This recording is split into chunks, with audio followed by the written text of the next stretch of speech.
Yo, what's up mga repa? Ako nga pala si Pondo the Smiley o mas kilala bilang batang masiyahin, madaldal at tupakin, pero wag mo nang kilalanin ang nasa likod ng maskara. Kaya simulan na natin to. Let's go! Tingnan nyo naman yung mga kagamitan ko dyan at wala pa akong armor pre. Invisible pa yung armor ko pre. Anong gagawin natin? Kaya sa video ito ay magpapa full set iron armor tayo or di kaya diamond. At syempre mag-craft muna tayo ng torch para may makita tayo sa dilim. Okay na siguro to. 1 stack and 12 torch. Let's go.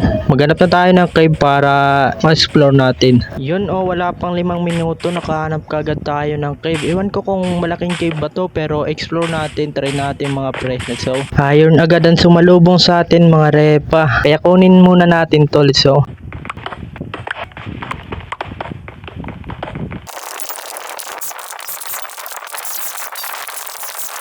Iilawan ko muna dito para maliwanag. Ayun, awit, maliwanag nga. Ay nako. Aba, gusto pa ata makipag-PVP. Halika dito, pagbibigyan kita. Ako mananalo dito pre.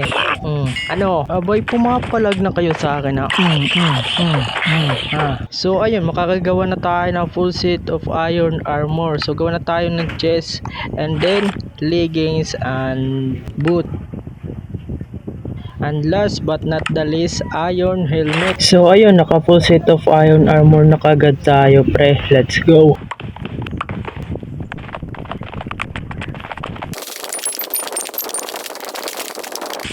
Boom, patay. Ilawan ko muna dito mga repa, sobrang dilim kasi. So sa part na ito ay nakakita ako ng diamond at hindi ko to makuha kasi sobrang daming mob. Kaya bumalik ako sa taas at pinutol ko ang 3 puno and then gumawa ako ng torch at kumuha ako ng oak log kasi kailangan natin to para makagawa tayo ng panibagong pickaxe. Kaya pumunta kagad ako sa cave at inilawan ko kagad ito. At may nagpakita na creeper kaya pinatay ko kagad. At dito nakikita na naman tayo ng diamond. So I decide to make a bridge para makapunta tayo sa diamond na yon. First diamond. At ito naman ang pangalawa. So ayun, dalawa lang. So ayun nga no mga repa, meron lang akong itatanong sa inyo. Look at this thing. Rare ba to?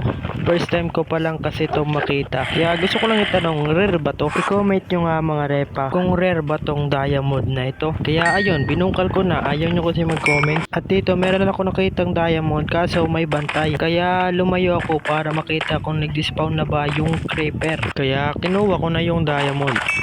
Ganito dapat yung technique ng mga Minecraft veteran. Ganyan dapat. Uy, diamond. Uy, meron pa. Hilawan muna natin to bago natin kunin yung mga diamonds dito.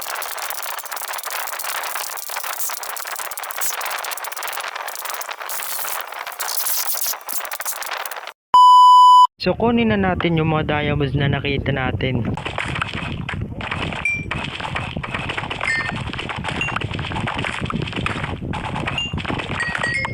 Ang dami na. At dito meron pa dito diamonds. Uy, meron pa pala dito mga repa, awit na yan. Kaya kinuha ko kagad lahat ng mga diamonds na nakita ko. Binalikan ko din yung mga diamonds na nakita ko kanina. Kaya ayun, kinuha ko na kagad lahat. Kaya dito ay pinapatay ko muna yung mga zombie kasi pati ako pinapatay nila. Pati pagkuha ko ng diamonds ay delikado. Pero sa lahat ng paghihirap ay nakuha kagad natin yung diamonds. Kaso isa lang ito, bonat. Kaya naman agad-agad akong bumalik sa base. At dito ay nasabugan tayo ng creeper. Buti na lang matindi tayo mga pre. At sa wakas ay nakalabas na tayo sa cave kaya pumunta na kagad tayo sa base natin and then matulog. So ngayon ay nandito na tayo sa lupa and then nakakuha tayo ng 64 diamonds and 9 pieces diamond and meron din tayong row of iron na hindi pa luto at meron tayong iron na luto and then meron din tayong name tag. So ayun lamang yung mga nakuha natin. Kaya ngayon napag-isipan ko na siguro naman ay sapat naman na tong diamond na nakuha ko para makagawa tayo ng full set of diamond armor. Kaya tinabi ko muna yung mga kagamitan ko kasi masyadong makalat sa inventory ko. Nagputol muna ako ng puno kasi kailangan natin ito para makagawa tayo ng diamond tools.